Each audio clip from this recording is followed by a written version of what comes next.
چا څنګه یا داسې څه متاثرین وي چې هغې ته یا د خیمې ضرورت وي یا د راشن ضرورت وي یا د کپړې مپړې ضرورت وي چې هر قسمه شي ضرورت وي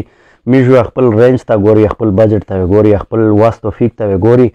او داسې کسان چې هغه به میږ انویسټیګیټ کوي یا میږ تفتیش کوي چې هغه صحیح حقداري کسان وي مو سره ډایرکټ رابطه کوی شي. بسم الله الرحمن الرحیم. السلام علیکم. قدرمن نن رسېدلی یم زه باني ته خپل کیر شنوس یم او زه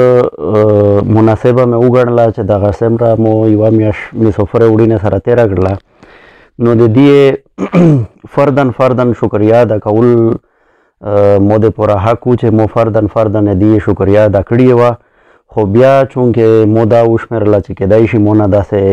سه کسان یا یو نیم کسر نه پښې پوته شي بیا ویښته ګیله ودرېږي نو اوورال زه ټولې دپاره یو ویډیو پیغام ریکارډ کوم چې چا یا مو سره په دغه سفر شه تعاون کړی ده د یو درهم نه اونڅه چې څومره درهمونه راکړي دي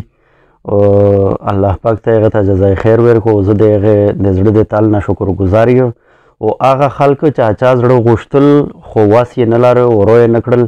د هغه زه ډېر شکرګزار یم. د هغه د مهمان نوازي ډېر شکرګزار یم. د ټولې مسافرې ډېر شکرګزار یم خو خصوصا د هغې کسونه چې هغه چا زه ډېر ولهبولو ډېر یې وشرولو ډېر یې وسوتله په اجمان شی چې زه چا په دې راشم په ابوظبي شی مصافه شی چې زه چا سره وم آلین شی چې چا سره وم چې لکه چیرې یا مو استوګنه کړي دو منې په سار باندې خلک شرولی الله پاک ته په دواړې جانب باندې جزای خیر ورکړو. مو سره داسې الفاظ نشته ده چې زه دې شکریا ادا کړم. بهرحال نو مینه زه په دا نه وښلو بیا زه دغه ذکر کوم چې کیدای شي مو نه یو داسې خاص نوم پښې پوتی شي بیا د هغې نه ګیله جوړی شي نو زه د ټولې د زړه د تال نه ډېر شکرګزار یم.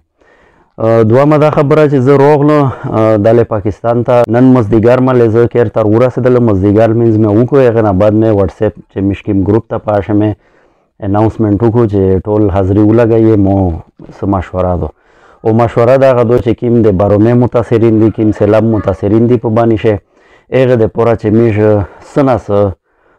خپل واس توفیق مطابق د خپل فاونډیشن د طرف نه څه نه څه ریلیف ورکړو نو به هر حال ریلیف کیدای شي ډېر وړیکه ریلیف وي خو زه وایم چې هغه په دغه امداد شي او په دغه تعاون په دغه تسلسل شي موږ یې دمره ورګډ شي الله پاک څنګه به موږ یې ویلی شي چې یاره موږ د تو د بنګونه دمره څه نه څه امداد مې کړی نو به هر حال زه دغه اعلان یې کوم چې چا څنګه یا داسې څه متاثرین وي چې هغې ته یا د خیمې ضرورت وي یا د راشن ضرورت وي یا د کپړې مپړې ضرورت وي چې هر قسمه شي ضرورت وي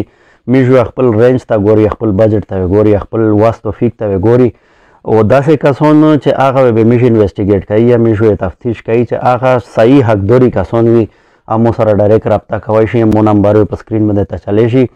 مو د ټیم چې څومره کسان دي هغې سره چې چا سره تاسو رابطه کوي بالکل اجازت ته موږ انشاءالله خپل تفتیش نه بعد وي انشاءالله چې تاسو ته ځوان راسوي. تاسو ډېره مهرباني. والسلام.